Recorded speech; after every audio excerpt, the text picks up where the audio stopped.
Sir good morning, बहुत बहुत स्वागत है आपका। एक बार जरा राय अमेरिकी बाजारों पे ली जाए। शुक्रवार को रिलीफ रैली तो आई है थोड़ी। क्या कह रहे हैं अमेरिकी बाजार अब से लेकर ट्रम्प साहब के कुर्सी पर बैठने तक सर? अब देखिए अनिल जी, जो पिछले साल का ट्रेंड है वही चल रहा है कि पहले जो ऊपर के 7 स्टॉक्स हैं वो ज्यादा हैवी लिफ्टिंग कर रहे हैं। और तो एक बात तो ये है, दूसरा ये है कि ट्रम्प का पॉलिसीज का अनुमान लगाया जा रहा है बाजार से। 4 अहम पॉलिसीज रहेंगी ट्रम्प की। एक एंटी इमिग्रेशन है, तो जो इलीगल इमिग्रेंट्स बैठे हुए हैं लगभग 30 लाख साल के एंटर होते हैं अमेरिका में, उनको मास डेपोर्टेशन की बात कर रहे हैं। बट वो कैसे लागू होगा वो पता नहीं। दूसरा, टैरिफ लगाने की बात कर रहे हैं। और आज अनिल जी सवेरे रॉयटर्स की ब्रेकिंग न्यूज आ रही थी कि आज शायद जस्टिन ट्रूडो रेजिग्नेशन दे देंगे कनाडा में।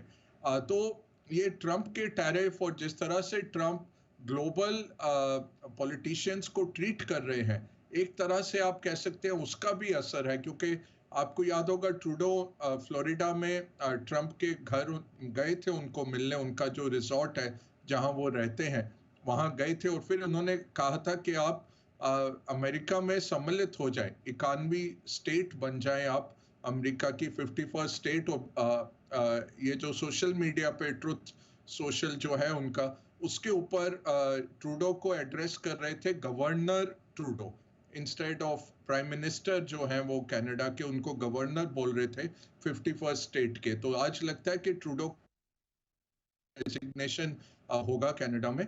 तो टैरिफ्स का काफी इंपैक्ट आएगा दुनिया के सप्लाई चेन्स पे। तीसरा है टैक्स कट्स जो वो लाए थे 2017 में, वो 2025 में एक्सपायर हो रहे हैं, तो लगता है कि उसको एक्सटेंड कर पाएंगे। और चौथा महत्वपूर्ण चीज जो है कि रेगुलेशंस जो बाइडेन लेके आए हैं, ऑयल एंड गैस इंडस्ट्री हो, फाइनेंशियल्स हो, क्रिप्टो हो, फार्मा हो, इस सब के ऊपर रेगुलेशंस कम किए जाएंगे। तो ये 4 महत्वपूर्ण पॉलिसी प्लैंक्स हैं ट्रम्प के प्रेसिडेंसी के। तो ये मार्केट्स बहुत क्लोजली वॉच करेंगे। और अगर आपको अनसर्टेनिटी है इस पे, तो सबसे बेहतर तरीका है वो मैग्निफिसेंट 7 का, जो बिग टेक्नोलॉजी शेयर्स हैं, वहाँ अर्निंग्स ग्रोथ है। अभी माइक्रोसॉफ्ट ने अनाउंस किया इस साल डेटा सेंटर्स पे अनिल जी $80 बिलियन का खर्चा करने वाले हैं। तो लगभग ये सातों के साथ टेक्नोलॉजी में बहुत भारी भरकम खर्चा चल रहा है इनका। एनवीडिया ने अपना निकाला है जनरेटिव एआई का एक एप्लीकेशन। इस तरह से डेटा सेंटर्स में, आर्टिफिशियल इंटेलिजेंस में, सेमीकंडक्टर्स में, ये सब में बहुत ज़बरदस्त इन्वेस्टमेंट रहेगा, ट्रम्प हो ना हो।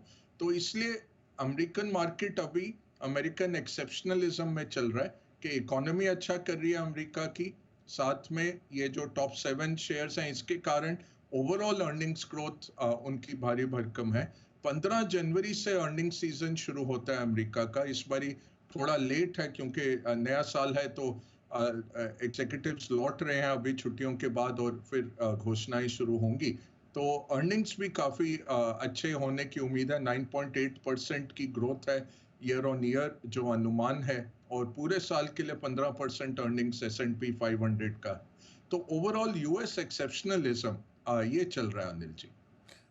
पर अच्छा सर, वो चलो ट्रम्प साहब ने उनको गवर्नर बनाने की कोशिश की कि भाई 51वें तुम बन जाओ, कनाडा वाले ट्रम्प साहब।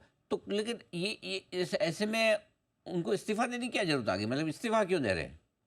नहीं, ये ऐसा है कि इंटरनली तो उनका चल ही रहा था, जो फाइनेंस मिनिस्टर थी उनकी, और दूसरे पार्टी से उनको कोalition में थी।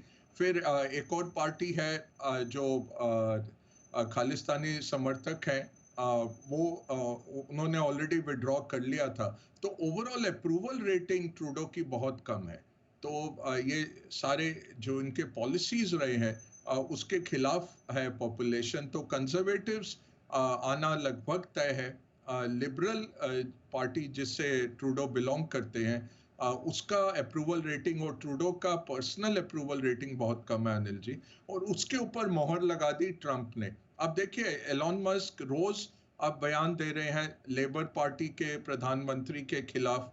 जर्मनी में उन्होंने एक एडिटोरियल लिखा जर्मन न्यूज़पेपर में फार राइट जो उनकी पार्टी है एएफडी, उसके एनकरेजमेंट में, तो वहां पे भी जर्मनी के चांसलर ने भी रिएक्ट किया मस्क के साथ। तो आजकल सोशल मीडिया के कारण क्या हो गया अनिल जी, बहुत बड़ा पब्लिक ओपिनियन बन जाता है, और इसलिए अब मस्क जैसे पर्सनालिटी कई देशों के प्रधानमंत्री या प्रेसिडेंट से ज्यादा स्ट्रांग हो गए हैं। इनफैक्ट अब डेमोक्रेट्स क्या बोल रहे हैं, जैसे भारत में भी एक दूसरे के ऊपर पॉलिटिशियन आरोप लगाते हैं, वैसे ही अब डेमोक्रेट्स कह रहे हैं कि Republican president Musk, Republican president Trump नहीं बोल रहे, रिपब्लिकन प्रेसिडेंट एलॉन मस्क के पॉलिसी एलॉन मस्क चला रहे हैं। और एक और मजेदार चीज अनिल जी, जो आप देखिए कि ये लोग हमें सिखाते हैं कि थर्ड वर्ल्ड कंट्रीज या इमर्जिंग मार्केट्स में करप्शन है,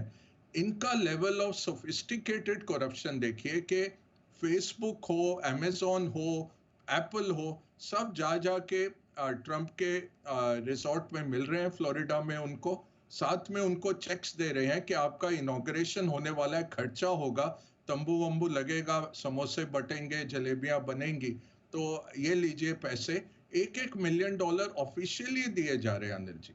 और यही कोशिश थी हमारा इलेक्ट्रल बॉन्ड्स की, उल्टा अच्छा है कंपनियां दे हमें, एटलीस्ट निवेशकों की तरह पता रहता है, और कुछ उधर ऐसा नहीं हो रहा कि आप सूट बूट की सरकार हो, आप ये हो, सब कुछ पचाया जा रहा है आराम से। $1-1 मिलियन का गजब। शगुन डाल रहे हैं, और आराम से कि आपके इनॉग्रेशन में बहुत खर्चा है सर, आप ये ले लीजिए, और दूसरे हाथ में सर ये फाइल है, जरा देख लेना, रेगुलेशन कम कर लेना। अरे वाह, ये मतलब खुल्लम इतना खुल्ला, सोफिस्टिकेटेड है सब कुछ अब अब, खुल्लम खुल्ला सर। खुल्लम खुल्ला। सही है, एकदम गजब है भाई, एकदम। हम ही पागल है, देखिए हम अपने भर्त्सना करते रहते हैं, क्रिटिसिज्म करते हैं, यहाँ आप उसको क्या कहते हैं, लॉबिंग बुला लेते हैं, हाँ, लॉबिस्ट बैठे हुए हैं आपके पार्लियामेंट के विश्वत इज लॉबिंग। बिल। हाँ, और सब बिग फार्मा, बिग टोबैको, अब बिग अल्कोहल शुरू हो गया। सर्जन जनरल ने अब क्यों रिपोर्ट निकाली, इतनी देर से वो रिपोर्ट बनी हुई थी, अब बंसल जी के पेट पे सीधा वार किया उन्होंने कि अल्कोहल की बोतल के ऊपर लिखा हुआ है, लिखा जाना चाहिए कि कैन कॉज कैंसर। अच्छा। तो वो रिपोर्ट लेके आ गए हैं, उससे गिर गए सारे अल्कोहल के स्टॉक्स फ्राइडे को अमेरिका में। तो ये उन्होंने किया है कि टोबैको के कारण, मोटापे के कारण, ओबेसिटी के कारण, और तीसरा बड़ा कॉज जो है वो अल्कोहल का है। तो वो बोले कि अब अल्कोहल के ऊपर भी जैसे सिगरेट के पैकेट पे होती हैं वार्निंग्स, वैसे ही अल्कोहल की बोतल पे भी वार्निंग हो। तो सर उनको समझाओ कि डरे नहीं, ऐसा वार्निंग वार्निंग लगाते से शेयरों को गिरना ठीक नहीं। हमारे यहाँ कितने सालों से लगा रहे हैं। किसी को कोई फर्क पड़ा है क्या? सही बात। कोई नहीं। हर साल सिगरेट वॉल्यूम बढ़ जाता है, हर साल लीकर की Correct. कंजम्पशन बढ़ रही बढ़ जाती है। है। अमेरिका वाले फालतू में डरपोक के डर रहे हैं सर, कोई टेंशन न ले। बग्गा साहब, कहाँ नज़र रखनी चाहिए, और इस मीटिंग के मिनट्स क्या कुछ इंपॉर्टेंट होंगे इस बार? हाँ जी, अनिल जी, मीटिंग के मिनट्स इसलिए इम्पोर्टेंट रहते हैं कि वो बताते हैं कि सोच क्या है वोटिंग मेंबर्स की और नॉन वोटिंग मेंबर्स की। जो डॉट प्लॉट निकल के आया, अगर याद करें दिसंबर की बैठक के बाद अमेरिकन मार्केट क्यों गिरा, क्योंकि जहां मार्केट को लग रहा था कि 4 से 5 रेट कट आएंगे 2025 में, वहां पे इन्होंने बदल दिया अपना रुझान के 2 रेट कट हम देख रहे हैं पूरे साल में। तो ये जो सोच थी, इसके पीछे के मिनट्स निकल के आएंगे, और यूनानिमस नहीं था। एक जो गवर्नर हैं उन्होंने वोट किया था कि इस बारी भी रेट कट मत करिए, तो उनकी क्या सोच थी वो निकल के आएगी। बहुत ही इवेंटफुल वीक है अनिल जी। एक वो उनकी जॉब ओपनिंग्स की रिपोर्ट निकल के आएगी, फिर ये प्राइवेट नौकरियों का रुझान निकल के आएगा, और फिर सबसे बड़ा जो एक डेटा पॉइंट रहता है कि पिछले महीने की नौकरियां, और उससे पिछले 2 महीने का अगर रिवीजन नौकरियों के नंबर में आएगा, तो 1.5 लाख नौकरियों का लगता है कि दिसंबर का आंकड़ा 1.5 लाख के करीब आएगा। ये आंकड़ा महत्वपूर्ण रहेगा।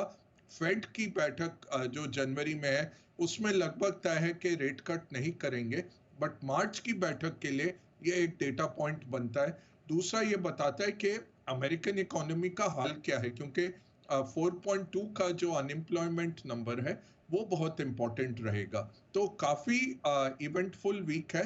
7 फेडरल रिजर्व के वक्ता बोल रहे हैं। पिछले हफ्ते 3 बोले, और सबसे महत्वपूर्ण मैं कहूंगा गवर्नर जो है क्रिस्टोफर वॉलर, उनकी भी स्पीच है इस हफ्ते। पिछले हफ्ते जो उन्होंने कहा उसका निचोड़ यही था, जितने वक्ता बोले, कि इन्फ्लेशन पे हमने जंग अभी जीती नहीं है, इन्फ्लेशन को काबू में करना है, डेटा ड्रिवन रहेंगे। और केवल एक ने ट्रंप के ऊपर टिप्पणी की, बाकियों ने किसी ने टिप्पणी नहीं की। एक ने कहा कि उनकी पॉलिसी कैसे आती है ये हम देखेंगे और फिर डिसाइड करेंगे आगे कैसे बढ़ना है। बट इन्फ्लेशन शायद बढ़ सकती है, जैसे इनकी नीतियां, जैसे ये बात कर रहे हैं किस तरह की नीतियां लेके आएंगे। तो काफी महत्वपूर्ण है अनिल जी। और यूरोप में भी इन्फ्लेशन का आंकड़ा आना है, चीन में इन्फ्लेशन का आंकड़ा आना है। और पिछले हफ्ते चीन के सेंट्रल बैंक ने कहा कि वो बैंक का रिजर्व रेशियो घटाएंगे और बैंक्स को प्रोत्साहित करेंगे कंज्यूमर्स को और लेंडिंग करने के लिए। और सरकार ने फिस्कल तौर पे फिस्कल डेफिसिट बढ़ाने का भी ऐलान किया था।